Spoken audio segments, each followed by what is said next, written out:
आज हमारा जो सिंधु घाटी सभ्यता स्थल का जो चैप्टर यानी कि पार्ट नंबर है जो 7 है, इसमें आज हम पढ़ेंगे सूरकोटड़ा और रंगपुर सभ्यता के बारे में। सिंधु घाटी सभ्यता स्थल सूरकोटड़ा।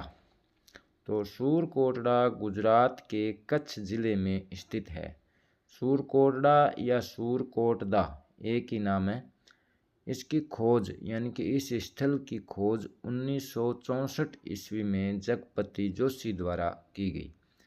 सूरकोटड़ा जो सभ्यता स्थल है, इसकी जो मुख्य विशेषता है कि यहाँ से उत्खनन से घोड़े की अस्थियाँ मिली हैं। तो हम ये भी कह सकते हैं कि सिंधु घाटी सभ्यता स्थल का सूरकोटड़ा ऐसा स्थल है जहाँ से सबसे पहले घोड़े की या घोड़े के साक्ष्य मिले हैं, यानी कि घोड़े की अस्थियाँ मिली है। तो सूरकोटड़ा की स्थिति किस राज्य में है? तो गुजरात में। और इसकी खोज कब की गई? 1964 ईस्वी में। और किसके द्वारा की गई? तो जगपति जोशी द्वारा।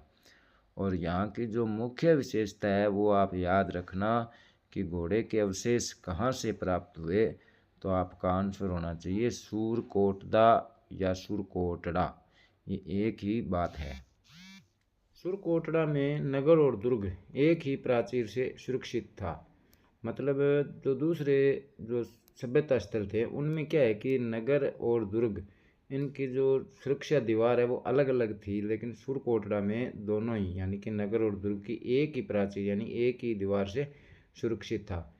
विशेष प्रकार की कब्रगाह के साक्ष्य मिले, विशेष प्रकार की यानी कि 4 कलश सावधान के साक्ष्य मिले हैं। यहाँ से कब्र को एक बड़ी शिला से ढके हुए साक्ष्य भी प्राप्त हुए हैं। यानी कि अन्य स्थलों से यहाँ पर जो कब्र के साक्ष्य मिले हैं वो क्या अलग है, यानी कि विशेष प्रकार की कब्रगाह के साक्ष्य मिले हैं। तो जैसे बताया गया इसमें कब्र को एक बड़ी शिला से ढके हुए साक्ष्य प्राप्त हुए हैं। और 4 कलश सावधान का मतलब होता है डेड बॉडी के साथ 4 मतलब मृद भांड यानी मटके रखे हुए थे। तो ऐसे साक्ष्य यहाँ से प्राप्त हुए हैं। सूरकोटड़ा से ज़्यादातर भवन है जो पत्थर की चिनाई से बने थे। मतलब यहाँ से ईंटों के साक्ष्य मतलब कम मिले हैं, ईंटों से बने हुए घर या मकान कम ही मिले हैं। तो यहाँ के जो सूरकोटड़ा के जो मकान थे वो पत्थर से बने हुए थे। और आगे है कि नियमित आवास के साक्ष्य एकमात्र सूरकोटड़ा से ही प्राप्त हुए हैं। सिंधु घाटी सभ्यता स्थल या हड़प्पा सभ्यता स्थल रंगपुर गुजरात के सौराष्ट्र क्षेत्र में स्थित है। रंगपुर की खोज माधव स्वरूप वत्स द्वारा 1931 ईस्वी में की गई और रंगपुर का उत्खनन कार्य रंगनाथ राव द्वारा 1953 ईस्वी में करवाया गया। रंगनाथ राव को SR राव भी कहा जाता है। और रंगपुर जो सभ्यता स्थल है वो भादर या मादर नदी के किनारे स्थित है। तो रंगपुर की स्थिति कहाँ है? तो गुजरात के सौराष्ट्र क्षेत्र में। और रंगपुर सभ्यता स्थल की खोज किसके द्वारा की गई? तो वो है माधव स्वरूप वत्स द्वारा 1931 ईस्वी में। और यहाँ पर उत्खनन का कार्य किसने करवाया गया? तो SR राव द्वारा 1953 ईस्वी में करवाया गया। और रंगपुर किस नदी के किनारे स्थित है? तो भादर या मादर। रंगपुर से चावल की खेती के साक्ष्य प्राप्त हुए हैं। तो देखिए हमने पहले पढ़ा था कि सबसे पहले चावल के साक्ष्य कहाँ से प्राप्त हुए हैं, तो हम लोथल और उसके बाद कालीबंगा लिखते हैं। लेकिन चावल की खेती के साक्ष्य अगर पूछे जाएं तो रंगपुर आएगा, लोथल वगैरह नहीं आएगा। तो और यहाँ से यानी कि रंगपुर से चावल की खेती के साक्ष्य में क्या प्राप्त हुए थे? चावल का जो फसल निकालने के बाद जो कचरा यानी कि जिसे चावल की भूसी या पराली के जो हम कहते हैं कि अवशेष प्राप्त हुए हैं, उनके आधार पर यह कहा जा सकता है कि यहाँ से चावल की खेती के साक्ष्य प्राप्त हुए हैं। और चावल के अलावा यहाँ से गेहूँ, बाजरा और ज्वार के भी मतलब साक्ष्य प्राप्त हुए हैं।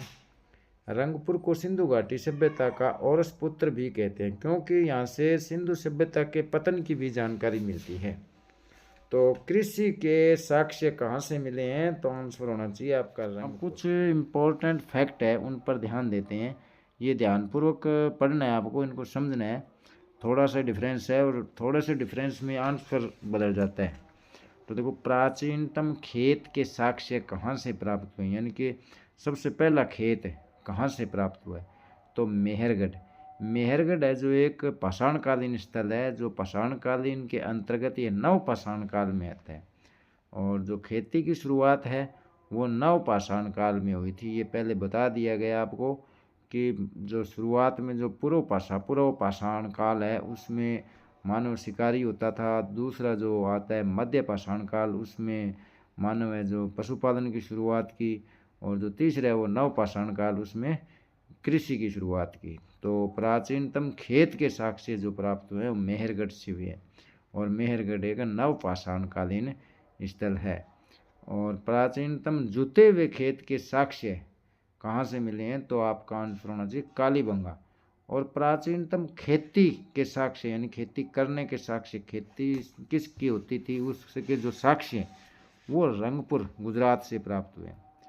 अब आता है वो, तो ये तो खेती और खेत से संबंधित है। देखो थोड़ा ही डिफरेंस है इनमें और आंसर बदल जाता है। अगर प्राचीनतम खेती के साक्ष्य पूछे, अगर आपने कालीबंगा कर दिया तो यह आपका गलत हो जाएगा। तो खेती के साक्ष्य तो रंगपुर से ही प्राप्त हुए और खेत के साक्ष्य हैं वो मेहरगढ़ से। और चावल के साक्ष्य, यानी कि चावल के साक्ष्य अगर पूछा जाए तो लोथल और कालीबंगा सही है। इनमें लोथल ही आएगा पहले, क्योंकि पहली बार लोथल से चावल के साक्ष्य मिले थे और बाद में कालीबंगा में मिल गए। और चावल की खेती अगर पूछा जाए तो वो रंगपुर से ही इसके साक्ष्य प्राप्त हुए हैं।